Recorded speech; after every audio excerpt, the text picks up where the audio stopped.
ওয়ালাইকুম রহমতুল্লাহ।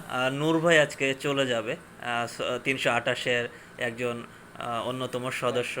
তো আমরা শেষ মুহূর্তে নূর ভাইয়ের এই দীর্ঘ 3.5 বছরের পথ চলা এবং 328-এর সাথে তার সম্পর্ক, এই বিষয়ে তার অনুভূতি আমরা জানতে চাচ্ছি। নূর ভাই। আসসালামু আলাইকুম রহমতুল্লাহ। অনুভূতি আসলে কষ্টের, এটা বলার কিছু নেই, কারণ সৌদি আরব ছেড়ে আসলে কেউ যাইতে চায় না, কিন্তু পরিস্থিতির কারণে বা মানুষের প্রয়োজনে যেতে হয়। এটা এটা সিস্টেম, এটা এটা মানে ব্যত্যয় করা অনেক কঠিন, এটা মানতে হবে। তো এই এই কারণেই যেহেতু পিএইচডি শেষ হয়ে গেছে, তো যেই উদ্দেশ্যে আসা হয়েছিল সেটা পূরণ করে আল্লাহ ফেরার তৌফিক দিচ্ছেন, এই জন্য এটাতে শুকরিয়া আদায় করছি, আলহামদুলিল্লাহ।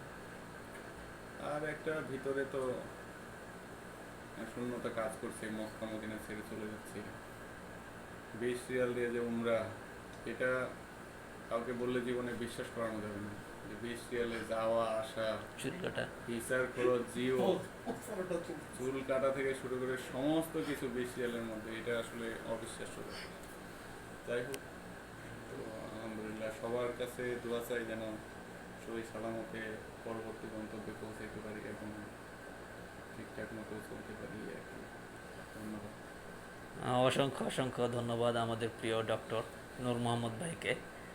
তার শেষ মুহূর্তে বিশেষ করে মক্কা মদিনার প্রতি তার যে ভালোবাসা, 328-এর প্রতি ভালোবাসা, এবং আমাদের যেখানে অন্যান্য ভাইয়েরা আছে তাদের প্রতি ভালোবাসা। সত্যি এখানে সবাই 328-এর মেম্বার। তবে এটা আমাদের জামাই, মাঝখানে একটা আচ্ছা বোন জামাই আর কি। আচ্ছা ভাই নাসির ভাই বলে দিয়েছে দুলা ভাই। সত্যি এই শেষ মুহূর্তে জানি না, আমরা হয়তো ভিতরে অনুভব করতে পারছি না নূর ভাইয়ের এই ব্যথা। তবে আমরা আবার চাই যে কি নূর ভাই দেশে গিয়ে তার কর্মস্থলে নতুন করে কৃতিত্বের স্বাক্ষর রাখুক, এবং আমরা গিয়ে ইনশাল্লাহ নূর ভাইয়ের সাথে যোগাযোগ থাকবে সবসময়। 328-এর এই সম্পর্কগুলো কি অটুট থাকবে ইনশাল্লাহ, এই কামনা। তো আজকে আমরা এখানে শেষ করছি। সবাইকে ধন্যবাদ। আল্লাহ হাফেজ।